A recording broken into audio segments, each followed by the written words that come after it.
रामगढ़ पहाड़ अब खतरे में है, पहाड़ हिल रहा है। आप किस तरीके से देख रहे हैं इस पूरे मामले कि रामगढ़ पहाड़ के बारे में बात करें कि यह क्षेत्र कभी न कभी समुद्र से ढका हुआ था। अगर यहाँ से हम पानी को हटा दें तो निश्चित रूप से इसका जो कठोरपन है वो समाप्त हो जाएगा। तो देखा कि कई जगह जो क्रेक जो है उसका चौड़ाई बढ़ता जा रहा है। 200 से 250 मिलियन ईयर में कई प्रकार के जलवायु को झेला है। ब्लास्टिंग होता है तो पूरा पहाड़ कंपन करता है, हिल जाता है। अगर हम जंगल को काट देंगे तो जो उसके अंदर जो बांधने की जो बाइंडिंग जो कैपेसिटी है वो खत्म हो जाएगा। मिनरल का दोहन करना है, कोयला का दोहन करना है, पहाड़ को संरक्षित रखना बहुत जरूरी है। मिनरल के लिए हम प्रकृति के साथ में खिलवाड़ नहीं कर सकते हैं। ऐसे हाल चलते रहे तो कितना कम हो जाएगा, क्या लगता है? पहाड़ के साथ में ऐसी परिस्थिति बना देंगे कि उनका क्षरण हो तो निश्चित रूप से पहाड़ अपना अस्तित्व समाप्त कर देगा। छत्तीसगढ़ का रामगढ़ पहाड़ इन दिनों खूब सुर्खियों में है क्योंकि रामगढ़ पहाड़ पर खतरा मंडरा रहा है।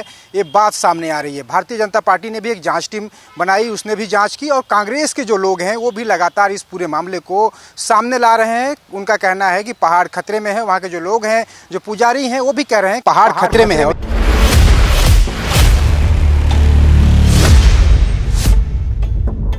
पहाड़ किस तरीके से टूट रहा है।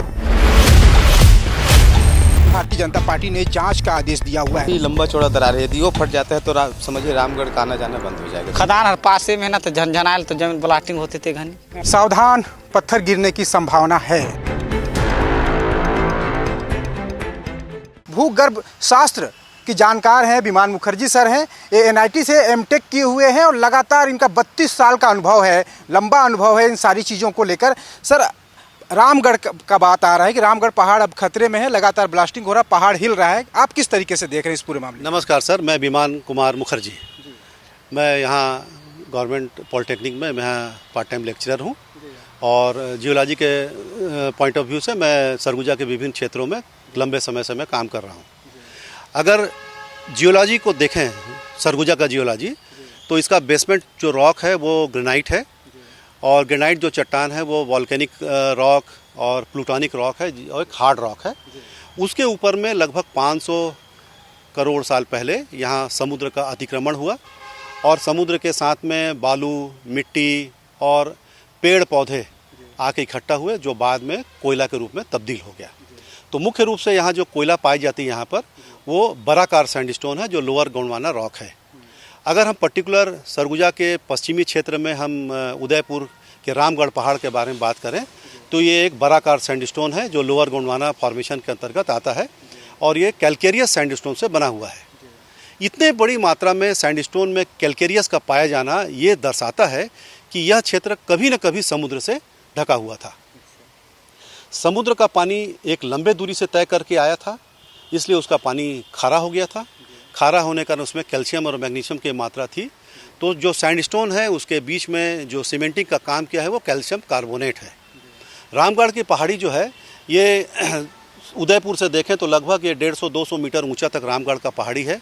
इसका ऐतिहासिक महत्व भी है, राम गमन पथ के अंतर्गत ये आया है, लोगों का श्रद्धा भी है और इसका संरक्षित करना बहुत ज़रूरी है। रामगढ़ पहाड़ी को देखें तो ये एक सैंडस्टोन है, बराकार सैंडस्टोन, जो कैल्शियम कार्बोनेट सीमेंटिंग मटेरियल के साथ में बना हुआ है। इसका ये जो पहाड़ जो बना हुआ है, इसका जो दृढ़ता है, इसके अंदर में मॉइस्चर मतलब जो वहाँ का जो वातावरण है उसमें पाए जाने वाले नमी, पेड़ पौधे, जो जंगल है उसके जड़ के अंदर से जो रिस के पानी जो आ रहा है, ये इसके दृढ़ता का कारण है। अगर यहाँ से हम पानी को हटा दें तो निश्चित रूप से इसका जो कठोरपन है वो समाप्त हो जाएगा क्योंकि कैल्शियम कार्बोनेट जो है पानी के कमी होने कारण ये पूरा फ्रेबल हो जाएगा और इसके टुकड़े टुकड़े रूप में होकर धसक सकता है। सर, जैसे मैं अभी गया था, कुछ दिन पहले वहाँ पे पहुँचा हुआ था, मैं खुद गया था, तो देखा कि कई जगह जो क्रेक हैं, लोगों का कहना भी था, मैंने भी देखा कि वो क्रेक जो है उसका चौड़ाई बढ़ता जा रहा है। देखिए, जहाँ पर बहुत पुराना पहाड़ हो जाए, इसकी आयु लगभग 200 से 250 मिलियन ईयर पुराना है। तो 200 से 250 मिलियन ईयर में कई प्रकार के जलवायु को झेला है। ये भीषण गर्मी को भी झेला है, ठंडा वातावरण को भी झेला है और दोनों प्रकार के मिक्स फॉर्मेशन को झेला है। अगर गर्मी को झेला है तो उसमें प्रसार हुआ है। प्रसार होने से जो कणों के बीच के जो मॉलिक्यूल्स उसके बीच गैप बना तो उसके अंदर दरार पैदा हो गया। यहाँ पर ऐसे भी घटनाएं, अगर इसको जियोलॉजिकल पॉइंट ऑफ व्यू से देखें, पेलियो क्लाइमेट को देखें, तो 200 से 250 मिलियन ईयर के मध्य में कई प्रकार आइस एज भी आया है, ठंडा भी बहुत वातावरण हो गया है। अगर उनके दरार के बीच में अगर पानी के कण पाए गए हैं तो ठंडा होने पे उसका वॉल्यूम में, उसके आयतन में वृद्धि होती है, तो उसके अंदर दरार हो गया है और ये एक प्रकार की क्रमिक रूप से घटना चलती रही है। तो पहाड़ में दरार का पाया जाना एक स्वाभाविक प्रक्रिया है। ये ठंडा और गर्म होने से उसके अंदर दरार बनती है। अगर ये दरार को अगर दृढ़ता से रखा जाए तो इसके अंदर एकमात्र उपाय है जंगल। अगर हम जंगल को काट देंगे तो जो उसके अंदर जो बांधने की जो बाइंडिंग जो कैपेसिटी है वो ख़त्म हो जाएगा। ये तो इग्नियस रॉक है नहीं कि ये बहुत कठोर चट्टान तो है नहीं, ये समुद्र से बना हुआ सैंडस्टोन है। इसको संरक्षण करने के लिए एकमात्र उपाय है जंगल का पाया जाना, इसके ऊपर मिट्टी का कवर होना और हमारे ऐसे जलवायु का होना जिसमें पानी की नमी बनी रहे। सर, वहाँ पे जो माइनिंग हो रहा है, अभी कोयला का माइनिंग इन दिनों चल रहा है, तो उस माइनिंग को आप किस तरीके से देख रहे हैं? वहाँ भी पेड़ों की कटाई हो रही है, हर साल लाखों की संख्या में जो पेड़ हैं वो काटे जा रहे हैं, तो कहीं उससे भी नुकसान हो रहा है पहाड़ को? चूँकि मैं पर्यावरण से जुड़ा भी मैं एक छात्र रहा हूँ और इसमें गोल्ड मेडल भी है। पेड़ बहुत मुश्किल में एक पनप के तैयार होता है। एक पेड़ जो 50 साल 100 साल पुराना है, जिसकी तना की मोटाई लगभग आधा मीटर से लेकर 1 मीटर के बीच में है, ये एक ऐतिहासिक धरोहर है। इसको थोड़ा सा मिनरल के दोहन करने के लिए अगर अपन काट दें तो ये दोबारा इसके रिपीटेशन नहीं हो सकता है। भले ही हम छोटे पौधे लगा लें, फिर से 100 साल तक उसको नहीं देखेंगे। एक बार मिनरल निकालने के बाद में खदान वाले क्या करते हैं, उसको छोड़ के चले जाते हैं। उसको फिर से मिट्टी का भरना या फिर से मिट्टी उसके अंदर में भर दें तो वो संभव नहीं है। ज़मीन के ऊपर का जो उपजाऊ जो ज़मीन है लगभग 30 सेंटीमीटर होता है, जिसमें हम किसी प्रकार के पौधे का रोपण होकर कर सकते हैं। अब अंदर के सिलिका को अगर हम ऊपर में कर दें तो वो तो बंजर हो जाएगा। तो हमको देखना पड़ेगा कि रामगढ़ पहाड़ के नीचे में कोयला है। जो गोंडवाना फॉर्मेशन है वो कोयले के नाम से फेमस है और उसमें बराकर फॉर्मेशन में सबसे ज़्यादा कोयला पाई जाती है। भारत एक ऐसा देश है जहाँ हम कोयला को ऊर्जा के रूप में इस्तेमाल करते हैं और हम इसका दोहन भी कर रहे हैं। सर, जो पेड़ों की जो कटाई है, खासकर पेड़ों की कटाई और ब्लास्टिंग, दो इशू सामने आ रहा है रामगढ़ पहाड़ को लेकर, ये कितना खतरनाक हो सकता है भविष्य में, क्या लगता है? सर, पेड़ों की कटाई अगर कर दें तो सीधा सीधा हम ये पाते हैं कि जो पानी की मात्रा उसमें मिलना चाहिए वो पूरा समाप्त हो जाएगा। हमारा जलवायु अब धीरे धीरे गर्म की ओर जा रहा है। पहले जो बरसात के लिए हम और ठंड के लिए जो सरगुजा प्रसिद्ध था, अब उसमें काफ़ी अंतर देखने को मिल रहा है। ग्लोबल वार्मिंग लगभग हम 15-20 साल के अंतर में हम देख रहे हैं कि लगभग 1 से 1.5 डिग्री टेम्परेचर में वृद्धि हुई है। तो हम देखते हैं कि अतिवृष्टि, सूखा, ये सब हमारे पास एक रिजल्ट के रूप में आ रहा है। अगर अंधाधुंध पेड़ों की कटाई कर दें तो एक प्रकार से सॉइल का डिग्रेडेशन होगा, सॉइल इरोजन होगा और मिट्टी एक स्थान से दूसरे स्थान में चली जाएंगी और उर्वरता क्षमता समाप्त हो जाएगी। मैं रामगढ़ पहाड़ के दृष्टिकोण से अगर मैं बोलूं तो इसमें कैल्शियम कार्बोनेट मेन जो सैंडस्टोन के अंदर का सीमेंटिंग मटेरियल है, अगर पानी की मात्रा नहीं मिले तो ये अपना पकड़ को कमज़ोर कर देगी। और अगर आसपास के क्षेत्र में अगर ब्लास्टिंग होगा तो ये जो आप बताएं कि जो खंड खंड में जो पहाड़ बना हुआ है, जो उसका स्वाभाविक प्रकृति है, वो एक दिन एक अपना स्थान छोड़ के नीचे की ओर गुरुत्वाकर्षण बल के कारण नीचे की ओर गिर जाएगी, जिसको हम लोग पहाड़ का धसकना या फिर भूस्खलन की क्रिया कहते हैं। ये एक प्रकार का हम देखा जाए तो एक क्षरण की क्रिया है। अगर यहाँ पर मिनरल का दोहन करना है, कोयला का दोहन करना है, तो पहाड़ को संरक्षित रखना बहुत ज़रूरी है। हम कुछ मिनरल के लिए हम प्रकृति के साथ में खिलवाड़ नहीं कर सकते हैं। हम उतना पर्याप्त दूरी बनाएं कि वहाँ पर वो पहाड़ को क्षति ना पहुँचे। हम अगर ब्लास्टिंग करना अगर ज़रूरी है तो हम इतने तीव्रता की ब्लास्टिंग ना करें कि पहाड़ में क्षति पहुँचे। और हमारे जो ऐतिहासिक धरोहर है, जिसमें लोग श्रद्धा भक्ति के साथ में देखते हैं, उसको भी संरक्षण करना जरूरी है। हम सिर्फ मिनरल का दोहन करने के लिए हम प्रकृति के साथ में खिलवाड़ करना नहीं देंगे और नहीं चाहेंगे। सर, मैं एक और आगे चलते हैं, मैं ये बात करना चाहूँगा, जैसे जो स्थानीय जो वहाँ के लोग हैं, उनका कहना है कि जब पहाड़ में हम लोग चढ़ते हैं, पूजा करके उतरते चढ़ते रहते हैं, तो कई बार ऐसा होता है जब ब्लास्टिंग होता है तो पूरा पहाड़ कंपन करता है, हिल जाता है। ये क्या है? देखिए, यहाँ अभी जो आने वाले समय में जो कोल का जो खदान का जो डिस्ट्रीब्यूशन हुआ है, ये 2 प्रकार की कोयला पाई जाती है, एक ओपन कास्ट और एक अंडरग्राउंड। ओपन कास्ट में क्या होता है कि ऊपर की मिट्टी को हटा के अलग कर देते हैं और ज़मीन से करीब 15-20 मीटर 30 मीटर के आसपास 40 मीटर के आसपास में कोयला रहता है, उसको हम लोग डायरेक्ट ब्लास्टिंग करके निकालते हैं और उसको मार्केट में बेच देते हैं। अंडरग्राउंड माइनिंग जो रहता है लगभग 150-200 मीटर नीचे चला जाता है, ऊपर के बनावट में किसी प्रकार की परिवर्तन नहीं होती है। अगर हम ओपन कास्ट खदान को देखें तो उसमें ज़्यादा मार्जिन है, ज़्यादा प्रॉफिटेबल है। आजकल जितने भी प्राइवेट माइंस लोग आ रहे हैं वो ओपन कास्ट माइंस की तरफ में जा रहे हैं, वो ऐसा जगह खोज रहे हैं। तो जब ओपन कास्ट माइंस में जब ऊपर की मिट्टी को हटा देंगे तो निश्चित रूप से बहुत बड़ा एक गड्ढा वहाँ पर बन जाएगा और ऊपर का जो पानी है, वो जो वेडोज वाटर है या जो बरसात का पानी है, धीरे धीरे रिस्क के अंदर चला जाएगा और जो पानी को बना कर रखने की जो क्षमता है मिट्टी में, वो सब समाप्त हो जाएगा। पेड़ को काटने से जो पानी के बना कर रखने की क्षमता वो समाप्त हो जाएगा और हम देखते हैं कि पहाड़ एक सूखा के रूप में हो जाएगा। और जब पहाड़ सूखा हो जाता है तो उसकी पकड़ कमज़ोर हो जाती है और जब हम अधिक तीव्रता के साथ में ब्लास्टिंग करते हैं मिट्टी को हटाने के लिए या फिर कोयला को दोहन करने के लिए, तो हम पाते हैं कि पहाड़ हिलता है और जब उसकी पकड़ कमज़ोर हो जाएगी तो निश्चित रूप से किसी एक अनिश्चित जगह से पहाड़ का एक बहुत बड़ा भाग टूट के नीचे की तरफ गिरेगा, उससे जनधन की हानि हो सकती है और हम इसको कभी भी दोबारा नहीं बना सकते हैं। सर, जैसे आपने एक बहुत बड़ी बात अभी कह दी कि एक तो पेड़ कट रहे हैं, पहाड़ को भी पानी चाहिए, मतलब पहाड़ को भी अगर जिंदा रखना है तो उसके लिए पानी की ज़रूरत है। अब पेड़ जब कट जाएंगे तो जो सोर्स है पानी का पहाड़ को देने के लिए वो खत्म हो जाएगा। वो पानी का जो सोर्स है वो खत्म हो जाएगा और पानी वो जो डिप्रेशन वाला जगह जहाँ गड्ढा किया है वहाँ पर इकट्ठा होगा और खदान वाले क्या करते हैं, उस पानी को किसी के खेत में या किसी नाला में बहा देंगे। जो करोड़ों वर्ष से भूगर्भ के अंदर में जो संचित जल है, जो प्योरेस्ट फॉर्म ऑफ वाटर है, वो किसी नाला में बह के किसी दूसरी जगह में दुरुपयोग हो जाएगा और हम उसका दोहन नहीं कर सकते हैं। ये पहाड़ी की उम्र सर, ये जो पहाड़ है, भगवान श्री राम भी यहाँ रुके ऐसा कहा जाता है, माता सीता भी रुकी, तो इस पहाड़ की उम्र ऐसे हाल चलते रहे तो कितना कम हो जाएगा, क्या लगता है? सर, पहाड़ को अगर हम दोहन करेंगे, पहाड़ के साथ में ऐसी परिस्थिति बना देंगे कि उनका क्षरण हो, तो निश्चित रूप से वो पहाड़ अपना अस्तित्व समाप्त कर देगा।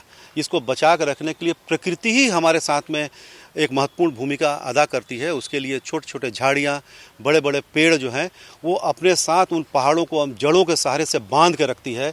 वो उनका पोषक भी करती है और उनका संरक्षण भी करती है। अगर हम मिनरल के दोहन के लिए अगर हम पर्यावरण को ध्यान में ना दें और सिर्फ अपने फ़ायदे के लिए उसका उपयोग करें तो आने वाले समय में एक पहाड़ बंजर भूमि के रूप में एक तब्दील हो जाएगी। सर, ये जो पहाड़ है, जो माइनिंग कंपनियां हैं जो वहाँ पे माइनिंग करती हैं, उनका कहना है कि हम तो पेड़ काट रहे हैं, उसके बाद कई गुना अधिक पौधे भी लगा दे रहे हैं। इसको क्या ये कोई बेनिफिट है पहाड़ के लिए? देखिए, पुरानी जो पेड़ होती हैं, जो 50 साल 100 साल और 150-200 साल में बन के जो तैयार होती है, उसका जो एक क्षेत्र होता है जिसमें से वो कार्बन डाइऑक्साइड वो छोड़ती है और कार्बन डाइऑक्साइड को अवशोषित करती है और ऑक्सीजन छोड़ती है। तो ये छोटे पौधे नहीं कर सकते हैं। अगर आप प्लांटेशन करने के लिए छोटा बिल्कुल दुबला पतला पौधा तैयार करेंगे तो एक पेड़ के बराबर 10,000 पौधा आपको तैयार होगा। तो उतने मात्रा में पौधा को तैयार करना और फिर उसको प्लांटेशन करके संरक्षित करना जो असंभव है। हम प्रकृति के साथ छेड़खानी तो कर सकते हैं, लेकिन प्राकृतिक रूप से एक जंगल बनाना बहुत कठिन प्रक्रिया है। हम ऑन पेपर में तो हम दिखा सकते हैं कि हम हज़ारों लाखों पौधे लगा दिए, लेकिन अगर 10 साल के बाद में एक बड़ा पेड़ बनाना बहुत मुश्किल है। हमको प्रकृति को हमको संरक्षित भी करना है, पर्यावरण को बचाना भी है और खनिज का दोहन भी करना है। तो एक सारे चीज़ में एक संतुलन होना चाहिए, नहीं तो हम प्राकृतिक धरोहर को हम हमेशा के लिए खो देंगे, जो कभी दोबारा हम उसको नहीं बना सकते हैं। आपसे सर एक आखिरी सवाल ये है कि पेड़ कट रहे हैं, माइनिंग हो रहा है, पहाड़ हिल रहा है, ऐसी आज की तस्वीर है जो देखने में आ रही है। आने वाले दिनों में अब क्या होगा? आने वाले दिनों में अगर हमको एक तो ऊर्जा के संसाधन के लिए हमको दूसरे वैकल्पिक उपाय के बारे में सोचना पड़ेगा। नहीं सर, पहाड़ की क्या हालत होगी और वहाँ के आसपास की स्थिति कैसी होगी फिर? देखिए, जो लोग बैगा हैं वो लोग पढ़े लिखे लोग नहीं हैं। गांव के जो पुराने लोग हैं वो पढ़े लिखे लोग नहीं हैं, वो प्रकृति से जुड़े हुए लोग हैं। उनको हर परिवर्तन के बारे में मालूम है। वो रोज़ वहाँ जाते हैं, रोज़ वहाँ पर अपना व्यवसाय करते हैं।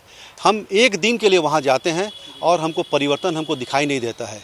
परिवर्तन अगर हमको चाहिए तो हमको वहाँ रहना पड़ेगा, उसके जल ज़मीन और वातावरण से हमको जुड़ कर रहना पड़ेगा, तब हम प्राकृतिक चीज़ों का संरक्षण और उसको हम बना के रख सकते हैं। सिर्फ थोड़े से फ़ायदे के लिए हम वहाँ नहीं जा सकते हैं। रिहायशी एरिया में, जंगल में कोई प्राकृतिक धरोहर है जिसमें धार्मिक मान्यता है, उसे बराबर की दूरी बना के रखना पड़ेगा और हम मिनरल का दोहन करेंगे ताकि वो हमेशा के लिए संरक्षित रहे। अगर कोल कंपनी है, अगर उसको कोयले की आवश्यकता है, और भी जगह है बहुत सारे, वहाँ पर एक निश्चित दूरी बना के उस जगह को छोड़े, उसको संरक्षित करके रखें, उसको बनाएं और अपना कोयला का दोहन दूर जगह से करें। आप तो बहुत लगातार देख भी रहे होंगे, आप यहीं अंबिकापुर में रहते हैं, वहाँ की स्थिति को रोज़ आप देख रहे हैं, सुन रहे हैं, टीवी अखबार दुनिया में आप लोगों से भी सुन रहे हैं।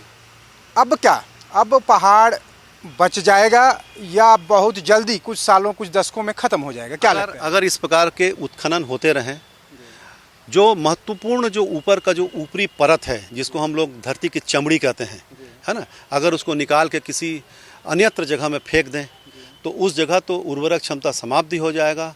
जिस मिट्टी को हम नीचे की मिट्टी को ले जाके ऊपर जगह में फेंकेंगे उसका भी उर्वरक क्षमता समाप्त हो जाएगी। अगर ब्लास्टिंग की तीव्रता अगर ज़्यादा रही तो निश्चित रूप से किसी भी प्रकार की अनहोनी होने की संभावना है। अनहोनी मतलब एक बड़ा पहाड़ का क्षरण हो सकता है जिसको हम दोबारा बना नहीं सकते हैं। तो हमको इस चीज़ को ध्यान में रखना पड़ेगा कि प्राकृतिक धरोहर बनी रहे, जन बसाहट जहाँ पर है उसका संरक्षण भी होता रहे और पेड़ों का कटाई कम से कम करके हम इसका उपयोग कर सकते हैं। अगर अंडरग्राउंड माइंस अगर आप करते हैं तो वहाँ पेड़ों का कटाई नहीं होता है। ओपन कास्ट खदान जो है उसको हम प्राकृतिक के संरक्षण के लिए हम उस जगह को छोड़ भी सकते हैं। कुछ पैसा के लिए हम प्रकृति के साथ में खिलवाड़ करना उचित नहीं है। तो ये थे विमान मुखर्जी और साफ तौर पर कह रहे हैं कि रामगढ़ का पहाड़ हो या कोई भी पहाड़ हो, सरगुजा का जो बनावट है, जिस तरीके से यहाँ के पहाड़ों का जो स्ट्रक्चर है, जिस तरीके से उसमें एलिमेंट हैं, तत्व हैं, उसके हिसाब से अगर इस तरीके से ब्लास्टिंग हो रहा है, पहाड़ हिल रहा है, पेड़ काटे जा रहे हैं, तो पहाड़ की उम्र काफ़ी कम है। और ऐसे में पूरा सरगुजा का जो एक धार्मिक और कह सकते हैं कि लोगों का जो एक जुड़ाव है वो कहीं ना कहीं प्रभावित होगा। एक बहुत बड़ा धरोहर यानी रामगढ़ पहाड़ खतरे में है और हमेशा हमेशा के लिए वो आने वाले कुछ दशकों के बाद खत्म भी हो सकता है। वीडियो रिपोर्टर यादव के साथ दिलीप जायसवाल, विस्तार न्यूज, अंबिकापुर।